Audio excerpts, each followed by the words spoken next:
बात है, उदयपुर शहर में एक खूबसूरत महल था जहाँ के राजा और रानी बड़े ही दयालु और निर्बल स्वभाव के थे। रानी ने 7 पुत्रों को जन्म दिया था, लेकिन उनकी बहुत इच्छा थी कि एक कन्या उनके घर में जन्म ले, लेकिन उनकी ये इच्छा पूरी नहीं हुई। राजा हमेशा से ही एक पुत्री की चाह में था। एक रोज रात को जब राजा और रानी खाना खाकर अपने महल के किनारे बनी नदी के पास टहल रहे थे, तो उन्हें उस नदी में एक टोकरी आती दिखाई दी जिसमें एक नवजात कन्या थी। उस नवजात कन्या को राजा रानी अपने साथ महल ले आए और राजा ने ऐलान किया, आज से ये कन्या हमारी पुत्री है, हम इसे अपनी बेटी की तरह पालेंगे। परंपरा के अनुसार घर में छोटे शिशु का भविष्य जानने के लिए कुल पुरोहित को बुलाया गया। उस कन्या को देख पुरोहित ने कहा, बड़े ही खेद के साथ कहना पड़ रहा है महाराज कि इस कन्या के कदम आपके राज्य के लिए शुभ नहीं है। आप कहना क्या चाहते हैं पुरोहित जी? रानी साहिबा, जैसे जैसे ये कन्या बड़ी होती जाएगी वैसे वैसे ही आपके 7 लड़कों की मृत्यु भी होती जाएगी। ये तुम कैसी बातें कर रहे हो पुरोहित? एक छोटी सी कन्या के बारे में तुम ऐसे कैसे कह सकते हो? सिपाहियों, इस पुरोहित को महल से बाहर निकाल दो। राजा ने उस पुरोहित को महल से बाहर फेंकवा दिया और बेटी की चाह में पुरोहित की बातों पर ध्यान नहीं दिया। लेकिन जैसे ही वो लड़की साल भर की हुई तो उसके जन्मदिन वाले दिन ही राजा के सबसे बड़े बेटे की मृत्यु हो गई। तब राजा को उस पुरोहित की बात याद आई। उसने तुरंत ही उस पुरोहित को बुलाने भेजा, लेकिन सेनापति एक दुखद समाचार लेकर महल में पहुंचा। महाराज, 10 दिन पहले ही उस पुरोहित की मृत्यु हो गई, लेकिन सुना है उसका भाई घनश्याम दूसरे राज्य के महल में पुरोहित है। आपकी आज्ञा हो तो मैं उसे बुला लाऊं। उन्हें शीघ्र ही यहाँ लेकर हाजिर हो। घनश्याम पुरोहित सेनापति के साथ उस महल में पहुंचा। मेरे भाई की भविष्यवाणी बिल्कुल सही है। अब हमें इस बात का यकीन हो गया है, लेकिन इसका उपाय क्या है? अगर आपकी इस कन्या को आग के घेरे में बड़ा किया जाए तो आपके बेटों को इसका कोई नुकसान नहीं होगा, लेकिन इस बात का खास ध्यान रहे कि वो आग बुझनी नहीं चाहिए। पंडित के कहे अनुसार वैसा ही हुआ। उस कन्या को एक घर के अंदर रखा गया जिसके बाहर आग का घेरा बना दिया गया। कुछ साल ऐसे ही बीत गए। अब 7 लड़कों में बचे 6 लड़के भी बड़े हो गए और राजा रानी बूढ़े होने के कारण दुनिया से चल बसे। उन 6 भाइयों में से सबसे बड़े भाई ने राजगद्दी संभाल ली। अब वक्त आ गया है कि हम अपनी बहन को उस आग के घेरे से छुटकारा दें और उसका विवाह करके उसे खुशहाल जिंदगी जीने दें। बिल्कुल सही कहा भाई आपने। चलो चलो अभी अपनी बहन के पास चलते हैं और उसे ये खुशखबरी देते हैं। सभी भाई अपनी बहन के पास पहुंचे। बहन, अब वक्त आ गया है कि तुम इस 4 दीवारी से आजाद हो जाओ। तभी उनकी बहन अंजना उनसे बोली, हाँ भैया, मैं भी दुनिया देखना चाहती हूँ। आखिर कब तक मैं इस आग के घेरे में जलती रहूंगी? अंजना को बाहर निकाला गया। उसने पहली बार नदियाँ, पहाड़, पेड़ पौधे, फूल, तितलियां देखी। वो बहुत खुश थी। तभी उसकी नजर बगुले पर पड़ी। अरे वाह, ये तो बहुत ही खूबसूरत पक्षी है। भैया, इस पक्षी का नाम क्या है? बहन, इस पक्षी का नाम बगुला है। भैया, मुझे बगुलों के राजकुमार से ही शादी करनी है। लेकिन बहन, हम उन्हें कहाँ ढूंढेंगे? वो मैं नहीं जानती। अगर मेरी बगुलों के राजकुमार से शादी नहीं हुई तो मैं किसी से शादी नहीं करूंगी। सभी भाई उसकी बात मान लेते हैं। 2 भाई राज्य संभालने के लिए महल में ही रुके, जबकि बाकी के 4 बगुलों के राजकुमार को ढूंढने जंगल की ओर निकल गए। लेकिन कई दिनों तक भटकने के बाद भी उन्हें राजकुमार कहीं नहीं मिला। तभी उनमें से एक भाई ने कहा, भैया, हमने हर तरफ देखा लेकिन राजकुमार हमें कहीं नहीं मिला और अब तो हमारा खाना भी खत्म हो चुका है। हाँ भाई, मैं तो कहता हूँ अब वापस महल चलो, नहीं तो ऐसा ना हो कि भूख के कारण हमारे प्राण ही निकल जाएं।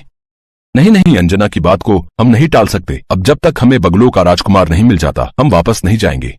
तभी वहाँ से एक तपस्वी गुजर रहा था, जिसे देख उन भाइयों ने उस तपस्वी से पूछा, प्रणाम महाराज, क्या आप बगुलों के राजकुमार का पता जानते हैं? हाँ, यहाँ से तुम उत्तर दिशा की ओर जाओ। तकरीबन 10 किलोमीटर चलने के बाद एक ऊंची पहाड़ी पर महल है। उसी महल में बगुलों का राजकुमार रहता है। सभी भाई उत्तर दिशा की ओर चल दिए। 10 किलोमीटर चलने के बाद वो एक ऐसी जगह पहुंचे जहां सफेद महल, सफेद घर, सफेद मिठाइयां और यहाँ तक कि सबकी पोशाक भी सफेद रंग की थी। चारों भाई महल के अंदर गए और बगुलों के राजकुमार से मिले और उन्हें अपनी समस्या बताई। राजकुमार जी, आप हमारी बहन से शादी कर लीजिए। वो जिद पकड़ कर बैठी है कि वो सिर्फ बगुलों के राजकुमार से ही शादी करेगी, नहीं तो उम्र भर कुंवारी रहेगी। मैं तुम सब भाइयों की पीड़ा समझ सकता हूँ, लेकिन मैं किसी भी लड़की से शादी नहीं कर सकता। हम बगुले बहुत ही बुद्धिमान होते हैं और मैं बगुलों का राजा हूँ, तो जाहिर सी बात है कि मैं भी बहुत बुद्धिमान हूँ।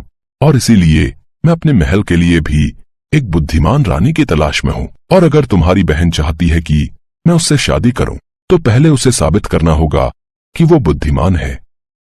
ठीक है, हम आज ही उसे बुलावा भेज देते हैं, फिर आप खुद ही जांच परख कर लीजिएगा। उन भाइयों ने एक संदेश लिखकर एक बगुले के पास भिजवाया। सेनापति बगुला उस संदेश को अपनी चोंच में दबाए महल पहुंचा। जब वो संदेश अंजना ने पढ़ा तो वो बेहद खुश हुई और अगले दिन सुबह ही उस महल से चलने की तैयारी करने लगी। साथ ही उसने अपने बड़े भाई से कहा, भैया मुझे एक घोड़ा, 2 दासी और कुछ सैनिक चाहिए होंगे। मैं कल सुबह ही बगुलों के राजकुमार से मिलने निकलूंगी। ठीक है, इंतजाम हो जाएगा।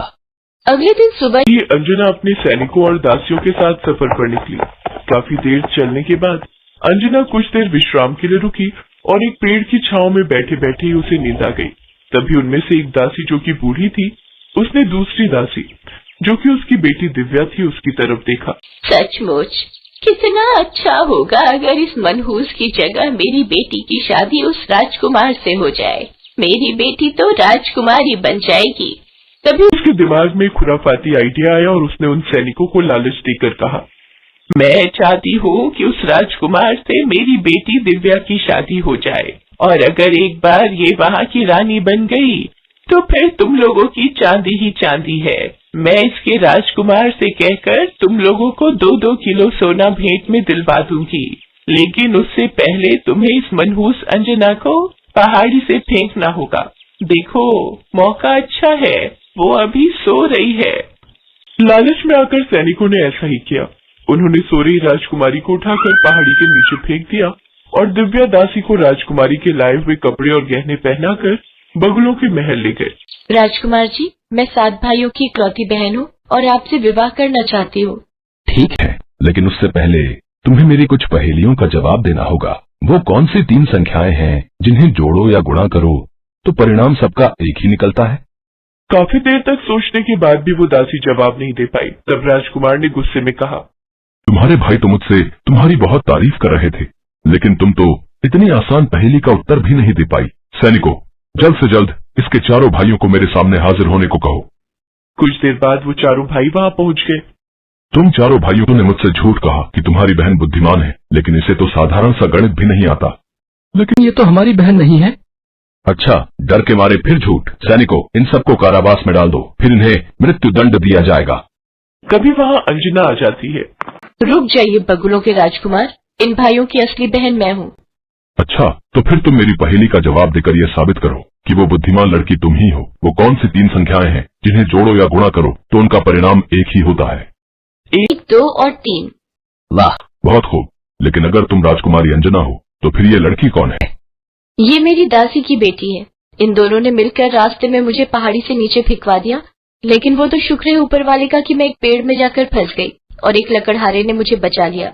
बगुलों के राजकुमार ने दासी दिव्या, उसकी माँ और उन सैनिकों को कारावास में बंद कर दिया और राजकुमारी अंजना के साथ बड़ी धूमधाम से विवाह कर दिया। अच्छी लगी हो तो लाइक